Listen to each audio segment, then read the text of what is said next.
किसी भी कॉन्सेप्ट को समझने के लिए जो सबसे बेस्ट वे है कि उस कॉन्सेप्ट से रिलेटेड एक्सरसाइज को, प्रॉब्लम्स को किया जाए। तो हमने अभी अपने प्रीवियस लेक्चर में मैट्रिक्स स्पेस के डेफिनेशन और कुछ एग्जांपल्स देखे थे। एग्जांपल्स तो हम और भी देखेंगे अलग अलग तरह के। आज जो है हम पहले उससे रिलेटेड कुछ प्रॉब्लम्स को करते हैं जो कि डेफिनेशन को और क्लियर करेंगे। यहाँ पर टोटल 5 क्वेश्चंस हैं जो हम आज कवर करेंगे। पहला जो है वह है कि एक्स एक मैट्रिक स्पेस है और D1 एक मैट्रिक हम डिफाइन कर रहे हैं एक्स के ऊपर। जो डी जो मैट्रिक ऑलरेडी डिफाइंड है, x D is the matric space जो हमने कहा, तो उस मैट्रिक्स के हेल्प से हमने D1 एक्स वाई को डिफाइन किया D of x Y upon 1 plus D of x Y. तो क्या ये भी एक मैट्रिक होगा? तो हमें शो करना, हाँ ये भी एक मैट्रिक होगा। तो एक सिंपल सा क्वेश्चन ये है। उसके बाद एक है स्यूडो मैट्रिक। स्यूडो मैट्रिक क्या कहना चाहता है कि हमने पढ़ा कि मैट्रिक स्पेस के डिफिनेशन के लिए मैट्रिक होने के लिए 4 कंडीशन है। पहला कंडीशन है D of x Y is greater than equal to 0 for all x Y belongs to X. दूसरा कंडीशन जो था वो था D of x Y is equal to 0 if and only if X is equal to Y. और तीसरा जो condition था वो था D of x Y is equal to D of Y, जिसको सिमेट्री रिलेशन बोलते हैं। और चौथा था triangle inequality D of x Y is less than equal to D of x Z plus D of Z Y. ये 4 condition हमने पढ़े थे। तो यदि हम इस जो सेकंड कंडीशन उसमें हम टच करते हैं, इसमें से हमने इफ एंड ओनली इफ की जगह सिंपली लिखा if X is equal to Y implies D of x Y is equal to 0। तो हमने क्या किया, इफ एंड ओनली इफ ना लगा के सिर्फ हमने कहा जब x is equal to Y हो तब D of x Y is equal to 0 हो जाए। हमने ये कंडीशन नहीं लिखा कि D of x Y is equal to 0 implies X is equal to Y. हमने सिर्फ एक बार लिखा यदि x is equal to Y है तो D of x Y is equal to 0। तो हमने इसमें इस कंडीशन को थोड़ा डाइल्यूट किया। तो क्या ये अभी भी एक मैट्रिक स्पेस है? तो ये एक्चुअली ये मैट्रिक स्पेस नहीं होगा क्योंकि इफ एंड ओनली कंडीशन यहाँ होना चाहिए था। तो इस तरह के मैट्रिक को हम बोलते हैं स्यूडो मैट्रिक। तो हम एक एग्जांपल देंगे जो कि ये सारे कंडीशन को सेटिस्फाई करेगा। लेकिन D of x Y is equal to 0 even X is not equal to Y होगा। यानी एक्स वाई इक्वल फिर भी D of x Y equal to 0 हो जाएगा। यदि x इक्वल टू वाई और D of x Y equal to 0 है ये कह रहा है। लेकिन यदि x not equal to Y, क्या उस समय भी D of x Y equal to 0 and if and only condition को हटाने वाला है। तो हम ऐसे एग्जांपल देंगे जिसमें ये सारी कंडीशन तो हैं, साथ साथ ये भी कंडीशन है कि D of x Y equal to 0 even x is not equal to Y. तो इसका मतलब है कि ये मैट्रिक स्पेस नहीं है। मैट्रिक स्पेस नहीं है लेकिन लग रहा था ये मैट्रिक स्पेस है, इसलिए इसको हम स्यूडो मैट्रिक बोलेंगे। एक एग्जांपल इसको देखेंगे। नेक्स्ट क्वेश्चन जो रहेगा वो रहेगा शो दैट हमारे पास डी एक मैट्रिक है इस तरह से, D is a function. Next question है, नेक्स्ट क्वेश्चन कुछ मैट्रिक्स की प्रॉपर्टी के ऊपर बेस्ड है कि हमें एक मैपिंग दी हुई है D X cross X R में इस तरह से कि D of x Y is equal to 0 if and only if X is equal to Y. और दूसरा कंडीशन है D of x Y is less than equal to D of Z x plus D of Z Y. तो ये थोड़ा different है यहाँ पर जो 4 कंडीशन दिया हुआ है उससे। तो ये कह रहा है कि यदि सिर्फ ये 2 कंडीशन मेट कर जाए तो हम कहेंगे कि डी एक मैट्रिक हो जाएगा एक्स के ऊपर। यानी कि सिर्फ ये 2 कंडीशन सेटिस्फाई होने से ये 1 2 3 4 चारों कंडीशन सेटिस्फाई हो जाएंगे। तो हम ये शो करना है कि D is, if D is defined in such a way then D is a metric, then D is a metric on X, D a metric on x. तो ये हम शो करेंगे। फिर हमारा चौथा क्वेश्चन जो है, जो एग्जामिनेशन पॉइंट ऑफ व्यू से बहुत ही इंपॉर्टेंट क्वेश्चन जो एग्जाम में पूछा जाता है, और ट्रायंगल इनइक्वालिटी के बेस पे ये 2 रिजल्ट हमें प्रूव करना, 1 and 2 in a matrix space XD show that these 2 inequalities will hold। यानी कि modulus of d of xz minus d of yz is less than equal to d of xy and modulus of d of xy minus d of zw is less than equal to d of xz plus d of yw for all x y z w belongs to x। तो ये important है exam के लिए, ये generally पूछा जाता है ये क्वेश्चन, और एक ये भी इंपॉर्टेंट माना जाता है। तो सारे ही सिंपल इंपॉर्टेंट क्वेश्चंस। इसके बाद लास्ट क्वेश्चन जो हम आज डिस्कशन में एंड करेंगे वो करेंगे find all metric on a set X consist of 2 elements. यानी कि कोई सेट है एक्स जिसमें सिर्फ 2 एलिमेंट है ए बी, तो इसके ऊपर यदि कोई मैट्रिक डी डिफाइंड है यानी डी एक्स क्रॉस एक्स से आर में कोई फंक्शन है, तो इसका जो कि एक मैट्रिक है एक्स पे, तो इसका क्या फॉर्म होगा, इसका लुक क्या होगा, तो हम ये देखना चाहते हैं क्वेश्चन नंबर 5 में। तो one by one in questions को टैकल करते हैं। सबसे पहले हम आते हैं सबसे पहले क्वेश्चन पे। सबसे पहला क्वेश्चन है x D is a matric space. क्या दिया हुआ है? It is given that x D is a matric space implies पहला d of xy is greater than equal to 0 for all xy belongs to x। दूसरा d of xy is equal to 0 if and only if x is equal to y। तीसरा जो है वो है d of xy is equal to d of yx for all xy belongs to x। और ये चौथा जो है वो है d of xy is less than d of xz plus d of zy for all x y z belongs to x। तो ये चार प्रॉपर्टीज है, चारों को हमने 1 2 3 4 से रिप्रेजेंट कर लिया। तो प्रॉपर्टी 1 p1 p2 p3 और p4 ये चार प्रॉपर्टी होल्ड करेंगे। अब हमें क्या शो करना है कि d हमने जब d1 को जब हमने इस तरह से डिफाइन किया तो d भी ये चार d1 भी ये चार प्रॉपर्टी को सेटिस्फाई करे। तो d1 मैट्रिक हो जाएगा x के ऊपर। Also we have d1 xy is defined as d of xy upon 1 plus d of xy for all xy belongs to x। Clearly अब सबसे पहले हमें शो करना है कि d1 greater than equal to 0। तो हम पहला शो करेंगे d1 xy is greater than equal to 0 for all xy belongs to x। ये हम पहले शो करना चाहते हैं। तो ये शो करना बहुत ही सिंपल है, लिखेंगे since d of xy is greater than 0 greater than equal to 0 implies 1 plus d of xy is greater than 0।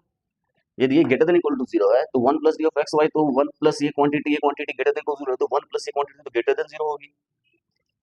and d of xy upon 1 plus d of xy is also greater than equal to 0। ऊपर का quantity greater than equal to 0 और नीचे का quantity greater then 0 है तो greater than 0 तो division तो possible है ही। और d अपॉन दिस तो ये क्वांटिटी क्या होगी? ये एक quantity greater than equal to 0 होगी। दैट इज d1 ऑफ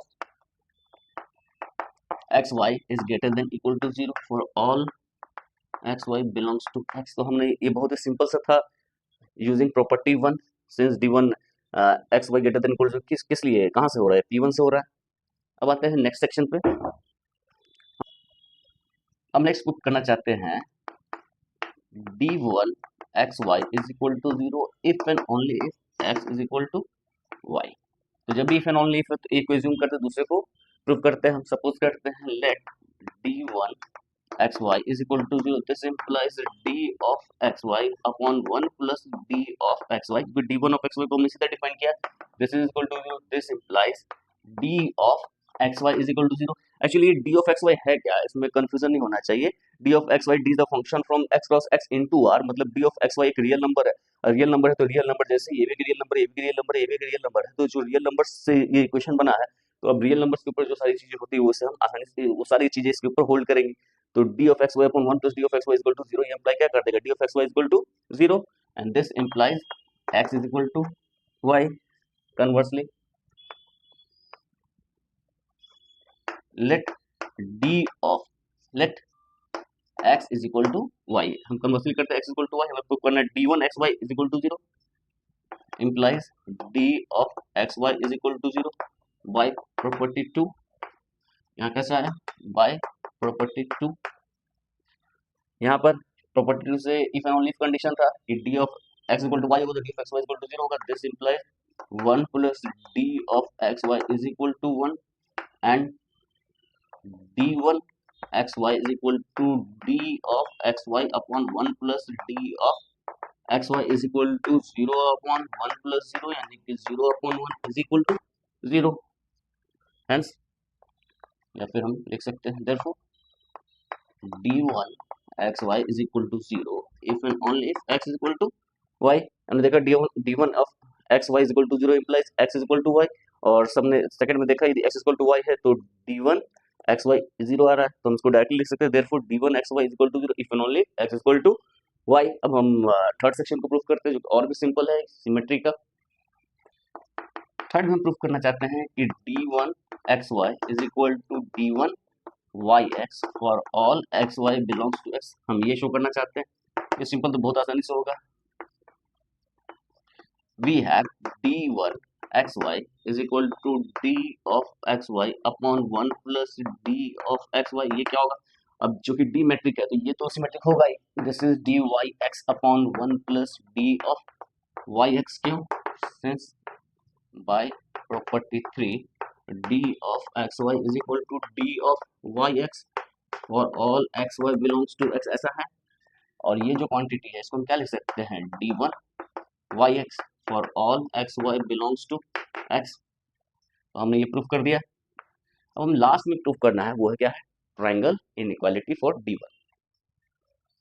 अब हम आते हैं फोर्थ प्रॉपर्टी पे। फोर्थ प्रॉपर्टी को हम प्रूफ करते हैं। फोर्थ प्रॉपर्टी में हमें क्या प्रूफ करना है? d1 xy is less than equal to d1 xz plus d1 zy for all xyz belongs to x। इससे हम कैसे करेंगे? तो एज यूजुअल हमें d के लिए जो ट्रायंगल इनइक्वालिटी है उसका यूज करना पड़ेगा। We have d of xy is less than d of xz plus d of zy for all xyz belongs to x by property 4। Property 4 use कर रहे हैं हमने, जो लिखा हुआ है उसके हेल्प से। तो ये हमारे पास अवेलेबल है। तो ये हम क्या कर सकते हैं? हम दोनों तरफ 1 ऐड कर ले तो हमारे पास जो है इनइक्वालिटी में कोई फर्क नहीं पड़ेगा। This is d of xz plus d of zy, ये रहेगा। अब हम क्या करना चाहते हैं कि रेसिप्रोकल लेना चाहते हैं, तो रेसिप्रोकल लेंगे तो ये क्या हो जाएगा? रिवर्स हो जाएगा। This is 1 upon 1 plus d of xz plus d of zy। This is less than equal to 1 upon 1 plus d of xy हो जाएगा। यहाँ पर ये क्वांटिटी चलेगी। ये ऐसा क्यों हो पा रहा है?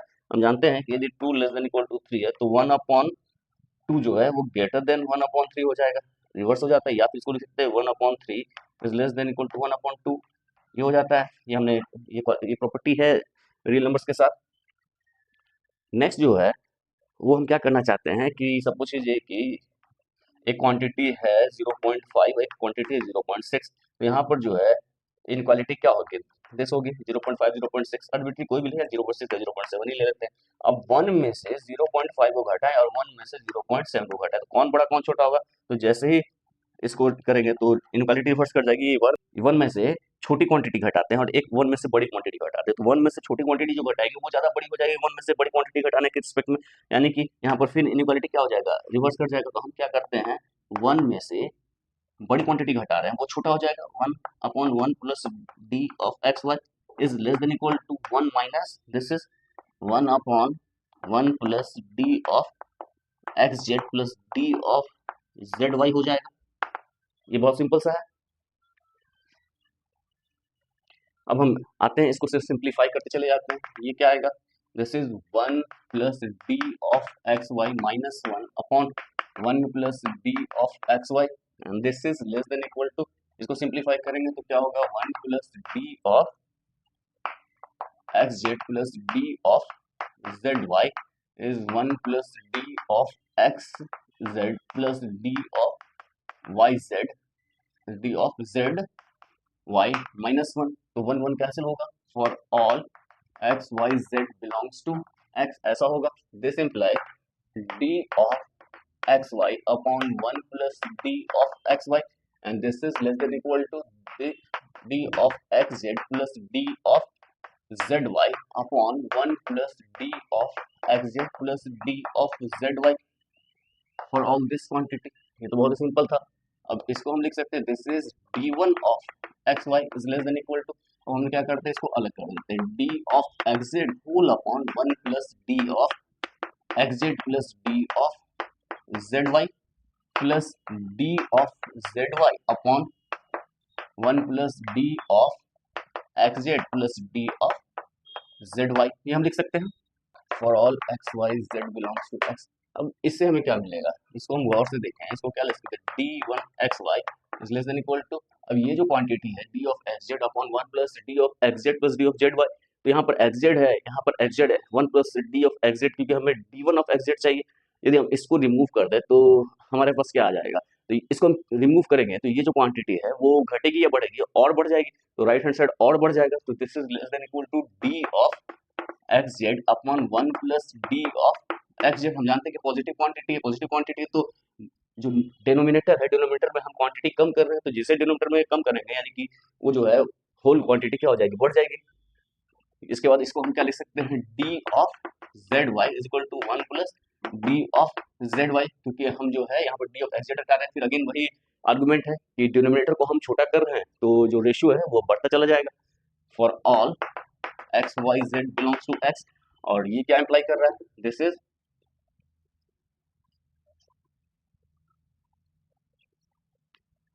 ये इंप्लाई कर रहा है, this implies d of x y d one of x y, इसी को हमने लिखा है डी वन एक्स जेड और इसी को लिखा है डी वन जेड वाई, यानी कि d one of x Y is less than equal to d one of x Z plus d one of Z y for all x Y z belongs to x. तो हमने proof कर दिया fourth property पर, therefore hence d one is a metric on x. तो हमने result show कर दिया कि डी वन एक मैट्रिक है, तो हमारा जो है पहला क्वेश्चन कंप्लीट हो गया। हम आते हैं नेक्स्ट क्वेश्चन पर, question number 2, pseudo metric. Pseudo metric क्या होता है, let x be a non empty set, as be a non-empty set, and D from x cross x into R is defined is defined such that D of xy is greater than equal to 0 for all xy belongs to x। दूसरा x is equal to y implies D of xy is equal to 0। तीसरा d of xy is equal to d of yx। और चौथा d of for all xy belongs to x। और fourth जो है वो लिखते हैं triangle inequality d of xy is less than d of xz plus d of zy for all xy z belongs to x। Then d is called a pseudo metric on x. क्यों कहते हैं pseudo, क्योंकि ये ऐसा feel करवाता है कि ये मैट्रिक है लेकिन ये मैट्रिक नहीं है। तो हम एक एग्जांपल देंगे, तो यहाँ पर क्वेश्चन है कि give an example of a pseudo metric which is not a metric. तो हमारा जो है एन एग्जांपल ऑफ अ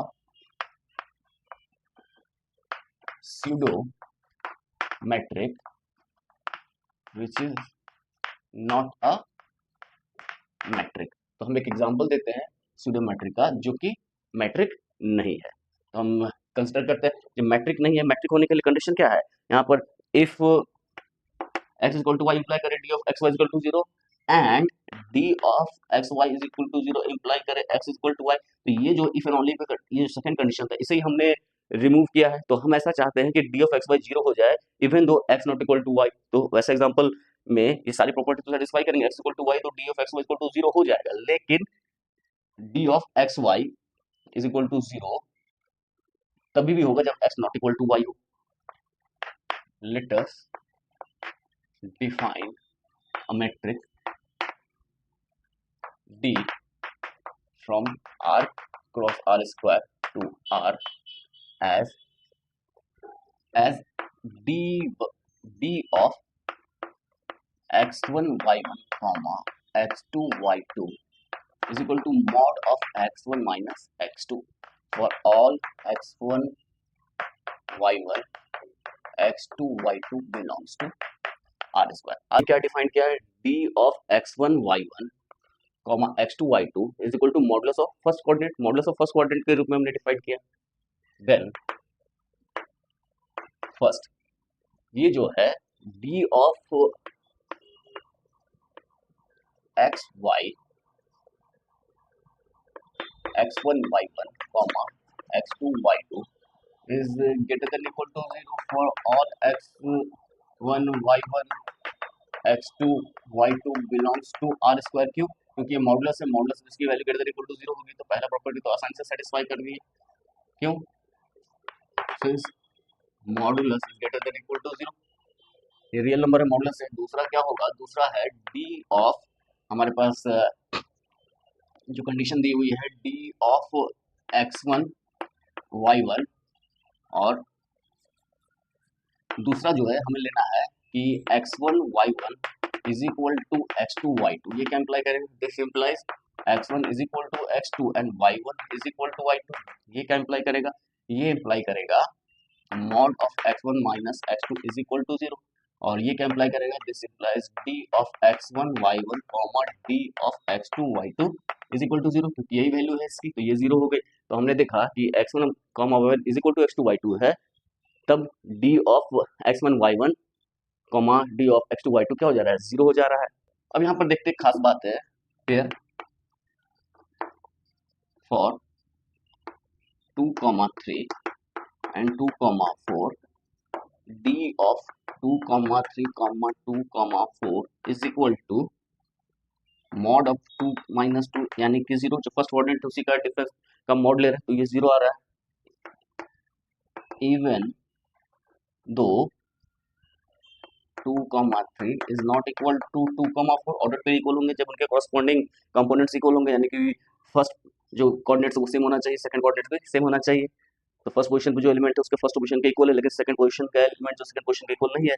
तो हमने देखा कि that is d of x1 y1 comma x2 y2 is equal to 0 does not implies x1 y1 is equal to x2 y2. So d defined as in, जो हमने d को define किया है as in star is not a metric. Metric तो नहीं, यहाँ तक सबसे पता चल रहा है।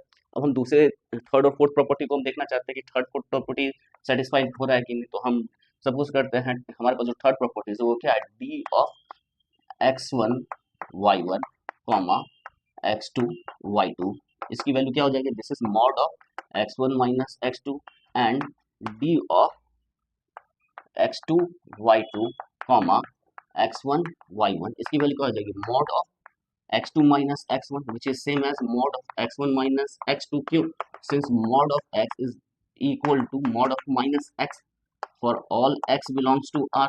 तो ये दोनों जब इक्वल हैं तो इसको यदि हम 1 माने और इसको हम 2 माने, तो हम लिख सकते हैं from first and second d of x1 y1 x2 y2 is equal to d of x2 y2 comma d of x1 y1, यानी कि ये जो है d जो है वो सिमेट्रिक हो गया। यही ना हमने कहा कि d of x comma y is equal to d of y comma x, यही हो गया। ये x है, ये y है, बहुत सिंपल सा है। अब हम आते हैं फोर्थ पे, जो कि ट्रायंगल इनइक्वालिटी, वो भी बहुत आसानी से होल्ड करेगा। हम फोर्थ हम देखते हैं। फोर्थ हमारे पास क्या है? d of x1 y1 comma x2 y2, इसको हम क्या लिख सकते हैं? This is equal to mod of x1 minus x2, और इसको हम लिख सकते हैं less is equal to x1 minus x3 plus x3 minus x2, यानी कि ये क्या हो जाएगा? This is less than equal to x1 minus x3 plus x3 minus x2 क्यों? Since mod of x plus y is less than equal to mod x plus mod y for all x y belongs to R। ये models की property होती है, तो models की property use कर लिया, और this is simply d of x1 y1 comma x3 y3 plus d of x3 y3 comma x2 y2, that is for all x1 y1 x2 y2 and x3 y3 in R square, we have d of x1 y1 comma x2 y2 is less than equal to d of x1 y1 x3 y3 plus d of x3 y3 comma x2 y2, ये हमने show कर दिया। तो ये क्या है, triangle inequality है। तो हमने देखा कि d जो हमने इस तरह से डिफाइन किया कि d एक स्यूडोमेट्रिक है लेकिन d एक मैट्रिक नहीं है। तो हमने जो एग्जांपल देखा, an example for pseudometric which is not a metric. और स्यूडोमेट्रिक का डेफिनेशन इस तरह से है कि हर एक मैट्रिक एक स्यूडोमेट्रिक है। स्यूडोमेट्रिक होने के लिए तो मैट्रिक की सारी प्रॉपर्टी सेटिस्फाई करेगा, मैट्रिक्स की सारी प्रॉपर्टी सेटिस्फाई करे तो ऑटोमेटिकली स्यूडोमेट्रिक की सारी प्रॉपर्टी सेटिस्फाई कर रही। तो हमारे पास सिंपल सा रिजल्ट है कि every metrics is a pseudometric but converse is not true. तो इस क्वेश्चन को हम इस तरह फ्रेम कर सकते हैं, ऐसे फ्रेम कर सकते हैं क्वेश्चन नंबर 2 को। Define pseudometric, define a pseudometric and show that every metric is a pseudometric but converse is not true। converse is not true मतलब कि pseudometric का तो जरूर नहीं है कि वो मैट्रिक होगा। तो इसी का आंसर हमने भी किया। अब हम आते हैं क्वेश्चन नंबर 3 पे। सॉल्यूशन नंबर 3 पे आते हैं। सॉल्यूशन नंबर 3 क्या है, क्वेश्चन पे आते हैं। पहले क्वेश्चन कहता है कि d एक फंक्शन है x क्रॉस x से r में जो ये दो प्रॉपर्टी को सेटिस्फाई करता है। तो हमें शो करना है कि d एक मैट्रिक है। जो दिया हुआ वो कंडीशन लिखते हैं। It is given that d from x to r be such that पहला प्रॉपर्टी क्या सेटिस्फाई कर रहा है, d of x Y is equal to 0 if and only if x is equal to y। और दूसरा जो प्रॉपर्टी है वो कहता है d of x Y is less than d of zx plus d of zy for all x y z belongs to x। तो हमें show करना है, we need to show that d is a metric on x। तो मतलब चार property satisfy करनी है। तो हमारा पहला ऑब्जर्वेशन क्या है, हमारे पास क्या है, d of x Y is greater than equal to 0 for all x Y belongs to x। तो पहला प्रॉपर्टी ये है।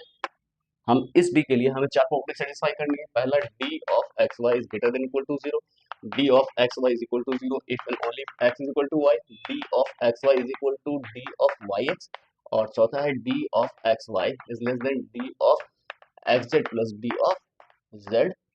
ये चार प्रॉपर्टीज हमको सेटिस्फाई करनी, जिसमें से पहला प्रॉपर्टी तो दिया ही हुआ है। तो हम यदि ये दूसरा प्रॉपर्टी तो ऑलरेडी दिया ही हुआ है, जो पहला इसमें जो पहला प्रॉपर्टी है, ये जो प्रॉपर्टी है वो तो सेम यहाँ पर दिया हुआ है। तो ये सेकंड प्रॉपर्टी को प्रूफ करने की जरूरत नहीं है। यदि हम पहला प्रॉपर्टी प्रूफ कर दे और तीसरा प्रॉपर्टी प्रूफ करें तो चौथा प्रॉपर्टी ऑटोमेटिक हो जाएगी, क्योंकि डी ऑफ जेड एक्स को हम डी ऑफ एक्स वाई को d of z d of y x लिख दे तो डी ऑफ जेड एक्स को डी ऑफ एक्स जेड लिख लेंगे। तो ये ऑटोमेटिकली जो फोर्थ ट्रायंगल इक्वालिटी उसके इक्वल हो जाएगा। तो हमें इनफैक्ट प्रूफ करना है इस सेक्शन को और इस सेक्शन को, ये दो प्रूफ कर दे तो हमारा काम हो जाएगा। सबसे पहले आते हैं d of x y greater than equal to 0 for all x Y belongs to x. इसे हमें प्रूफ करना है। ये बहुत ही आसानी से होगा। कैसे होगा वो देखते हैं। यहाँ पर हम लिख सकते हैं using two we have d of y y is less than equal to d of y y है। यहाँ भी y लिखा, यहाँ भी y लिखा। तो यहाँ पर हम d of x y plus d of x y लिख सकते हैं। क्या करेंगे, हम रिप्लेस क्या कर दिए, इसमें हमने x की जगह y यहाँ पर रिप्लेस किया LHS में, और RHS में z की जगह x पुट किया है। तो ये क्वांटिटी आ जाएगी। Substituting x is equal to y in x is equal to y, y is equal to y and z is equal to x in 2 में हम ये काम करेंगे तो ये रिजल्ट आएगा। ये क्या हमारे पास आएगा, this implies d of y y is less than equal to, ये हो गया d of x y plus d of x y. और d ऑफ एक्स वाई क्या है, एक रियल नंबर है, तो इसको हम 2 of d of x y लिख सकते हैं, 2 of d of x y. This implies 2 of d of xy is greater than equal to 0। क्यों, since ये क्वांटिटी greater than ये है, since d of yy is equal to 0 by 1 क्या कहता है कि d of xy 0 if x is equal to y, तो yy तो 0 होगा ही। This implies t of x Y is greater than equal to 0, 2 से डिवाइड कर दिए, नॉन जीरो है, तो हमारे पास पहला कंडीशन हो गया for all x Y belongs to x, तो हमने ये प्रूफ कर दिया। अब हम जो नेक्स्ट प्रूफ करना चाहते हैं वो सेकंड तो ऑलरेडी है, D of x Y is equal to 0 if and only x is equal to y, it is same as 2, तो सेकंड को हमको प्रूफ करने की जरूरत नहीं है। अब हम आते हैं थर्ड के ऊपर।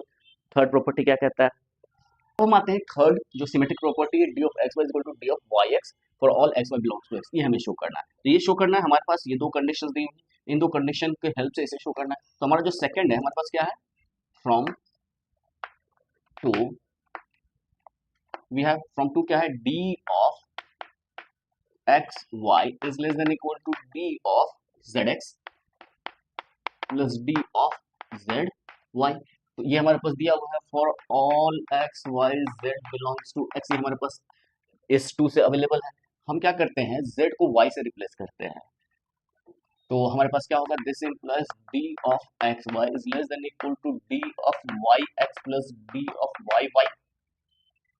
ये z इक्वल टू y यहाँ पर हम सब्स्टिट्यूट करते हैं, तो ये भी ट्रू होना चाहिए क्योंकि हर एक एक्स वाई जेड के लिए है। ऐसा तो नहीं लिखा हुआ है कि z जो है वो डिस्टिंक्ट ही होना चाहिए। This implies d of x Y is less than equal to d of y x plus 0, क्यों, since d of y y is equal to 0, ये रियल नंबर है, तो 0 plus any real number the same real number, तो d of y x, तो d of x Y is less than equal to d of y x आया। और हम जानते हैं कि d of x Y is equal to d of y x prove करना है, मतलब दो नंबर्स को इक्वल शो करना है। तो दो नंबर इक्वल कब शो करते हैं, जब a is equal to b show करना होता है, तो हम शो करते हैं a is less than equal to b and b is less than equal to a, तो हमने एक क्वेश्चन तो कर दिया है a is less than equal to b। अब हम इसी तरह इसके रूल को रिवर्स कर देते तो हमारे पास सेम आंसर आ जाएगा। देखते हैं, इसको मान लेते हैं थर्ड ऑल्सो फ्रॉम टू, हमारे पास क्या होगा, d ऑफ इसके जगह x की जगह y y की जगह x कर दे तो क्या होगा, d of Z y plus d of Z x for all x Y z belongs to x, और ये क्या अप्लाई करेगा, d of y x less than equal to है d of y x is equal to d of, हमने z की जगह क्या कर दिया, यहाँ पर x रिप्लेस किया, x y plus d of x x replacing z by x, ये हमारे पास ये आया। और इससे क्या रिजल्ट आया, इससे हमारे पास जो रिजल्ट आया वो कुछ इस तरह से है, this implies d of y x less than equal to d of x y, क्योंकि d of x x is equal to 0 two, since d of x x is equal to 0 by 1 1 के कारण ऐसा हो रहा है, by 1 1 क्या कहता है कि d of x Y equal to 0 if and only x equal to Y, तो d ऑफ एक्स एक्स भी 0 होगा, d ऑफ वाई वाई भी 0 होगा। तो ये हमारा 4 आया, तो हम लिख सकते हैं from third and fourth d of x Y is equal to d of y x. तो हमने सिमेट्री प्रूफ कर दिया। अब जब हमने सिमेट्री प्रूफ कर दिया तो ऑटोमेटिकली हम सिमेट्री का यूज करके ये फोर्थ जो ट्रायंगल इनइक्वालिटी उससे भी प्रूफ कर लेते हैं। देखते हैं, फोर्थ है d of x Y is less than equal to d of x Z plus d of Z y for all x Y z belongs to x, ये हमें शो करना है। तो हमारे पास क्या है, from two we have d of xy is less than equal to d of zx plus d of zy, and this implies d of xy is less than equal to d of xz plus d of zy, this is for all x y z belongs to x। ये क्यों हो गया, since d of xz is equal to d of zx, जो अभी हमने just ज्यादा पहले proof किया था उसको मान सकते हैं, उसका यूज कर लेते हैं for all x y z belongs to x, hence हमारा जो चार प्रॉपर्टी है 1 2 3 4, hence D is a metric on x। तो instead of saying those four properties, यानी चार प्रॉपर्टी के बगैर भी हम मैट्रिक को डिफाइन कर सकते हैं, यानी कि D में ये दो प्रॉपर्टी से सेटिस्फाई करे तो भी वो D, मतलब D एक फंक्शन हो गया x क्रॉस x से R में जो इस दो प्रॉपर्टी को सेटिस्फाई कर रहा है, तो भी हम कह सकते हैं कि ये एक मैट्रिक है x के ऊपर, क्योंकि ये होगा तो ये चार प्रॉपर्टी सेटिस्फाई होगा। हम आते हैं क्वेश्चन नंबर 4 में। क्वेश्चन नंबर 4 में हमें इस इनइक्वालिटी को शो करना है कि किसी मैट्रिक स्पेस D में ये होल्ड करता है। तो ये जो इनइक्वालिटी है ये कुछ इस तरह का इनइक्वालिटी है, x minus a less than equal to delta, कुछ इस तरह से इसको x माने, इसको a माने, इसको डेल्टा माने, तो x minus a is less than equal to delta, कुछ इस तरह का फॉर्म है। और इसको यदि हम सिंप्लीफाई करें तो ये इसको हम दो बार लिख सकते हैं, x minus a less than equal to delta, modulus हटेगा तो प्लस माइनस आएगा, this is minus x minus a is less than equal to delta, minus इसको मल्टीप्लाई करेंगे तो x minus a greater than equal to minus delta, minus one से multiply करने पर inequality reverse कर जाती है, ये वैल्यू क्या आ जाएगा, x is less than a plus delta, और यहाँ पर x is greater than a minus delta, तो ये जो है this is equivalent to x is between a minus delta and a plus delta. तो हमें ये रिजल्ट शो करना है या ये रिजल्ट शो करना है, इसका मतलब ये है, इसका मतलब ये हमने रियल एनालिसिस में ये सेक्शन देखा हुआ है। तो यदि हम ये जो क्वांटिटी है हमारा d of x z minus d of y z modulus is less than equal to d of x y, ये शो करना है, तो इसको हम यदि कंपेयर करें मॉड ऑफ एक्स माइनस से less than equal to delta से, तो ये क्या हो जाएगा, ये एक्स हो जाएगा, ये ए हो जाएगा, ये डेल्टा हो जाएगा, तो ये जो है this is D of x Z जो है वो लेस देन, ये क्या था यहाँ पर एक्स लेस देन ए प्लस डेल्टा, ए माइनस डेल्टा था, तो ये जो है डी ऑफ एक्स जेड किसके किसके बीच में बिलोंग करना चाहिए, d of y z plus D of x y, and this is D of y z minus d of x y, यानी कि ये दो चीजें हमें चाहिए, ये दो चीजें चाहिए, मतलब एक इनइक्वालिटी ये प्रूफ कर दे और ये इक्वालिटी ये प्रूफ कर दे, तो इन दोनों के हेल्प से हम डायरेक्ट ये लिख सकते हैं, तो ये दोनों इक्विवेलेंट होगा। तो हम शो क्या करेंगे, एक बार इस इनइक्वालिटी को शो करेंगे, एक बार इस इनइक्वालिटी को शो करेंगे, एंड वी आर डन। तो आते हैं सॉल्यूशन के ऊपर। एग्जाम में ये क्वेश्चन पूछा भी जाता है, ये हमारा रफ वर्क है, ये हमें क्या करना है ध्यान रखने के लिए, क्योंकि याद रखना पॉसिबल नहीं है, हमें कैसे फ्रेम करना है आंसर को वो देखना होता है। तो अब हम पहले d of x z is less equal to D of y z plus D of x y, ये हमें प्रूफ करना है। तो ये तो टेंगल इनइक्वालिटी से ऑलरेडी अवेलेबल है। सॉल्यूशन के ऊपर आते हैं, by triangle inequality in X d we have, हमारे पास क्या अवेलेबल है, हमारे पास है D of x z is less than equal to D of x y plus D of y z, ये तो हमारे पास अवेलेबल है। तो डी ऑफ वाई जेड और D of x y as it is लिखा हुआ डी ऑफ एक्स वाई अब plus D of y z, ये दो रियल नंबर, तो दो रियल नंबर को इसको रिवर्स करने में कोई दिक्कत नहीं है, this is D of x z is less than equal to D of y z plus D of x y, यही इनक्वालिटी हमको चाहिए थे पहला, d of x z is less than equal to D of y z plus D of x y, क्यों, सिर्फ a plus b is equal to b plus a in R for all a b belongs to R, R में हर एक a b के लिए a plus b is equal to b plus a, क्योंकि competitive होता है addition के respect में, और ये दो रियल नंबर है तो a plus b is equal to b plus a ऐसा हम लिख सकते हैं, इसको हम मान लेते हैं 1। अब जो नेक्स्ट है वो हमें ये इनक्वालिटी शो करनी है, तो ये इनक्वालिटी को हम actually d of y z को हम टेक्निकल इनक्वालिटी यूज कर सकते हैं डी ऑफ वाई जेड के लिए, अगेन यूजिंग ट्रायंगल, ये तो ट्रू होगा for all x Y z belongs to x, ये भी ट्रू होगा। तो again using triangle inequality in X d we have, क्या होगा, हम यहाँ पर इसको लिखते हैं d of y z is less than equal to D of y x plus D of x z for all x Y z belongs to X, कैसा होगा। अब हमें क्या चाहिए, डी ऑफ वाई जेड में डी ऑफ एक्स वाई चाहिए, तो ये d of y x d of y x is same as d of x y, क्योंकि ये सिमेट्रिक होता है, तो this again d of y z is less than equal to D of x y plus D of x z, क्यों, since d of x Y is equal to D of y x for all x Y belongs to x, symmetric से ये डी की property है, this implies d of y z minus, अब दोनों तरफ D of x Y से हम सब्ट्रैक्ट कर दें तो ये क्या हो जाएगा, d of x Y is less than D of x z, तो हमारे पास क्या है, D of y z minus d of x Y is less than equal to D of x z, इसको हम मान लेते हैं 2। तो फ्रॉम फर्स्ट एंड सेकंड हम डायरेक्ट ये लिख सकते हैं from first and second we have, ये क्या हो जाएगा, d of x z minus d of y z modulus is less than equal to D of x y, for all x Y z belongs to x. तो हमने ये proof कर दिया, ये बहुत ही सिंपल सा था। हम इसी बेस पे, ये सेकंड भी है तो इसको पहले हम सिंप्लीफाई करेंगे और उसके बेस पे हमें क्या क्या प्रूफ करना है वो देखते हैं। तो इसका सेकंड पार्ट करते हैं। अभी हम सेकंड पार्ट को करना चाहते हैं, तो फिर यहाँ पर सेम जो है हमने देखा x minus a less then delta को हम लिख सकते हैं x a प्लस डेल्टा और a माइनस डेल्टा के बीच में है, दिस इज इक्विवेलेंट होता है दोनों। हम ये शो करें तो ये ऑटोमेटिकली शो हो जाएगा।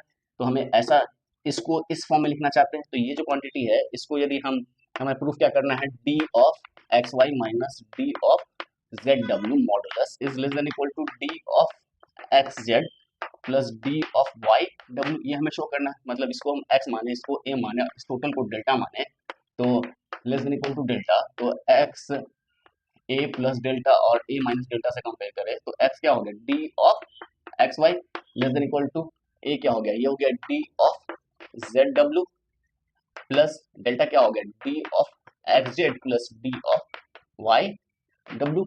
और इधर क्या होगा, this is a minus delta, a क्या है, d ऑफ जेड डब्ल्यू माइनस डेल्टा क्या है, whole quantity d of x Z plus D of Y डब्ल्यू। तो हम यदि ये दो इनइक्वालिटी शो कर दें, यानी कि ये सेक्शन हम शो कर दें, तो ऑटोमेटिकली हमारा ये टू हो जाएगा। यानी कि पहले हम इसको प्रूफ करेंगे, ये इस इनइक्वालिटी को, फिर इस इनइक्वालिटी को, ये दोनों हम शो कर देंगे और दोनों के हेल्प से डायरेक्ट हम ये लिख सकते हैं। तो आते हैं क्या होता है। सबसे पहले हम ये प्रूफ करना चाहते हैं, we have by triangle inequality in x d में ट्रायंगल इनइक्वालिटी से डी ऑफ एक्स वाई जो है, D of x Y is less than equal to D of x Z plus D of Z y होगा। Of d of Z y इसको हम for all x Y z belongs to x and d of x z तो हमारे पास यहाँ पर already है, हमें जेड डब्ल्यू है, जेड डब्ल्यू पे जेड वाई है, इसको हम देखते हैं also Z Y is less than D of Z W plus D of W Y लिख सकते हैं for all Z W Y belongs to X. इसको हम मानते हैं 1, इसको मानते हैं 2। तो फ्रॉम फर्स्ट एंड सेकंड हम क्या लिख सकते हैं, फ्रॉम फर्स्ट एंड सेकंड हमारे पास क्या हो गया, d of x Y is less than equal to D of x z, तो एक्स जेड ही रहेगा और इसको, इस क्वांटिटी को हम इससे रिप्लेस करेंगे तो राइट हैंड और बड़ा हो जाएगा, तो this is plus D of Z W plus D of W Y. तो हमें ये प्रूफ करना है D of x Y Z W, तो Z W plus D of x Z plus D of Y W.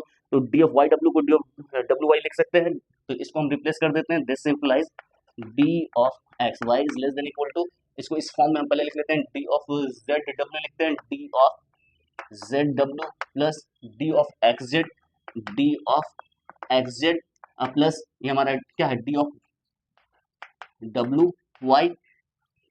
यहाँ पर compatibility हमने use कर लिया, ये दोनों को इंटरचेंज कर लिया और दिस इज इक्वल टू क्या हो जाएगा, इसी को हम क्या लिख सकते हैं, d of Z W plus D of x Z plus D of Y W. क्यों, since d of Y W is equal to D of W Y for all why W belongs to x. ये जो symmetric property है उससे हमारे पास ये आया, that is हमारे पास जो रिजल्ट आया उसको हम लिखते हैं, that is D of x Y is less than equal to D of Z W plus D of x Z plus D of Y W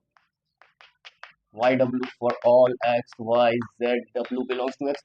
हमारे पास ये रिजल्ट आया, तो 1 2 आ चुका था, इस रिजल्ट को हम 3 एज्यूम करते हैं। तो हमने ये काम तो कर दिया, यहाँ से लेके यहाँ तक का सारा काम तो हमने कर दिया। अब हमें इस इनइक्वालिटी को शो करना है, इसके ऊपर आते हैं।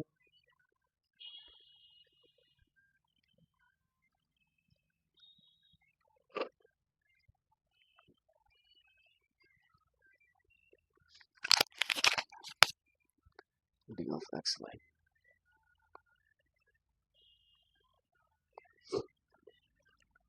यहाँ पे हम गौर से देखें तो ये क्या है, डी ऑफ जेड डब्ल्यू इज लेस देन, ये माइनस से माइनस वाले को इधर ले आया है, this is D of x y plus D of y z plus D of Y डब्ल्यू होगा। तो ये हम एक्चुअली इसको यदि हम शो करते हैं कि ये जो है डी ऑफ जेड डब्ल्यू इसको सेटिस्फाई करेगा, तो ये हम ये शो कर दें तो इसके बाद हम आसानी से शो कर सकते हैं, इस टोटल क्वांटिटी को इधर लेके आए तो ये आ जाएगा। तो हमें एक्चुअली ये शो करना, तो ये जैसे हमने यहाँ शो किया उसी तरह हम इसको ये शो कर सकते हैं। देखते हैं, बहुत आसानी से होगा। Now again by triangle inequality we have क्या होगा, डी ऑफ जेड डब्ल्यू is less than equal to क्या हो जाएगा, d of Z x plus D of x डब्ल्यू। तो डी ऑफ एक्स वाई हमें बचा हुआ है, तो यहाँ पर इसको ब्रेक कर देंगे तो एक्स वाई में आ जाएगा, which is for all x Z W belongs to x which is less than equal to D of Z x plus D of this is x y plus D of Y W for all x Y Z W belongs to x, ऐसा होगा। अब हम d of x Z, ये Z x वाला इसको हम इधर ले आते हैं, this is D of Z डब्ल्यू minus d of Z x और माइनस ये वाई डब्ल्यू वाला सेक्शन है, वाई डब्ल्यू ये भी हम इसको हटा लेते हैं, minus d of Y W is less than equal to D of x y for all x Y Z belong x Y Z W belongs to x, ऐसा होगा। और इसको हम लिख सकते हैं डी ऑफ जेड डब्ल्यू माइनस इस क्वांटिटी को लिख सकते हैं d of x Z plus D of Y डब्ल्यू less than equal to D of x y, क्यों, for all x Y Z W belongs to x, क्यों, since d of x z is equal to D of Z x, ऐसा है। तो ये जो quantity आई इसको हम यदि हम 4 मान लेते हैं तो फ्रॉम यही क्वांटिटी है हमारा 4, यहाँ से यहाँ तक का क्वांटिटी क्या है 4 है, और यहाँ से यही 4 है, और यहाँ से यहाँ तक 3 है, तो फ्रॉम थर्ड एंड फोर्थ से हमारा रिजल्ट आ गया। हम डायरेक्ट लिख सकते हैं from third and fourth we have, from third and fourth we have mod of d of xy minus d of zw is less than equal to d of xz plus d of yw for all x y zw belongs to x। तो हमने result proof कर लिया। तो last question आते हैं आज के discussion का, वो है फाइंड ऑल मेट्रिक और non empty set x having 2 elements. मतलब एक सेट x है, सपोज कीजिए x is a non empty set having 2 elements a and b। तो हमें इसके ऊपर एक मैट्रिक d डिफाइन करना है, d डिफाइन करना है x क्रॉस x से R में जो 4 प्रॉपर्टी को सेटिस्फाई करे, d of x Y is greater than equal to 0 for all x Y belongs to x। Second है d of x Y is equal to 0 if and only x is equal to y। तीसरा है d of x Y is equal to d of y x, और जो चौथा है वो है d of x Y is less than equal to d of x Z plus d of Z y for all x Y z belongs to x. ये 4 property को satisfy करने वाला हमें चाहिए। अब हम आते हैं d of x Y is equal to 0। अब ये डी जो है एक्स क्रॉस एक्स से आर में है, तो एक्स क्रॉस एक्स के एलिमेंट्स कौन से हो जाएंगे, इसके एलिमेंट्स हो जाएंगे a b b a and b b. तो इसमें 2 एलिमेंट है, तो एक्स क्रॉस एक्स में 2 क्रॉस 2 यानी कि 4 एलिमेंट्स हो जाएंगे।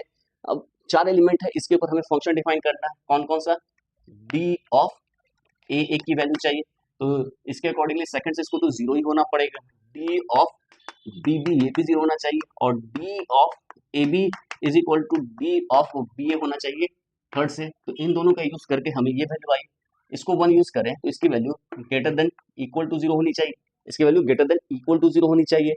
अब आते हैं last but not the least, ये है डी ऑफ एक्स वाई। तो एक्स वाई में हम क्या क्या कर सकते हैं, डी ऑफ एक्स एक्स करेंगे तो ये, या ए कर दें तो ए करें तो this is D of a b plus D of b a हो जाए, यानी कि डी ऑफ ए बी जो है वो greater than equal to D of a तो 0 है, यानी ग्रेटर देन इक्वल टू 0 होना चाहिए। यानी कि जो ये वाला इक्वेशन है ट्रायंगल इनइक्वालिटी वो एट लास्ट फिर इसी के ऊपर मैप हो जा रहा है। अब दूसरा ले सकते हैं डी ऑफ बी बी करेंगे तो again d of a b greater than equal to 0, मतलब इसी पे मैप हो रहा है। अब तीसरा जो है D of a b is less than equal to D of a plus D of b a कर लेते हैं, डी ऑफ ए बी कर लेते हैं। तो D of a b is equal to less than equal to D of a b and d of a b less than equal to D of a b. मतलब ये जो third है वो lastly इसी पे मैप हो रहा है, तो हमारे पास ये जो है फ्रीडम है कि हम डी ऑफ ए बी को कोई भी रियल नंबर असाइन कर सकते हैं, provided that real number must be greater than equal to zero. तो हम यदि डी ऑफ ए बी को इस तरह से डिफाइन करते हैं, d of a b is equal to c, जहां c greater than equal to zero है, या के मान लेते हैं, के जहाँ k greater than equal to zero है, के कोई कांस्टेंट है, तब हमारा जो है डेफिनेशन कुछ इस तरह से होगा। Let us define d from x cross x into r as d of xy is equal to 0 if x is equal to y and k, वहाँ k क्या है, कोई ग्रेटर देन जीरो कोई रियल नंबर है, if x is not equal to y, then ये जो है वो चार प्रॉपर्टी को सेटिस्फाई करेगा। और कोई भी दूसरा जो है मैट्रिक नहीं डिफाइन कर सकते इसके सिवा हम इस सेट x के ऊपर। तो जो भी मैट्रिक है x के ऊपर, जिस x में दो एलिमेंट है, तो उसका फॉर्म क्या होगा, वो क्या होगा, इस तरह से होगा।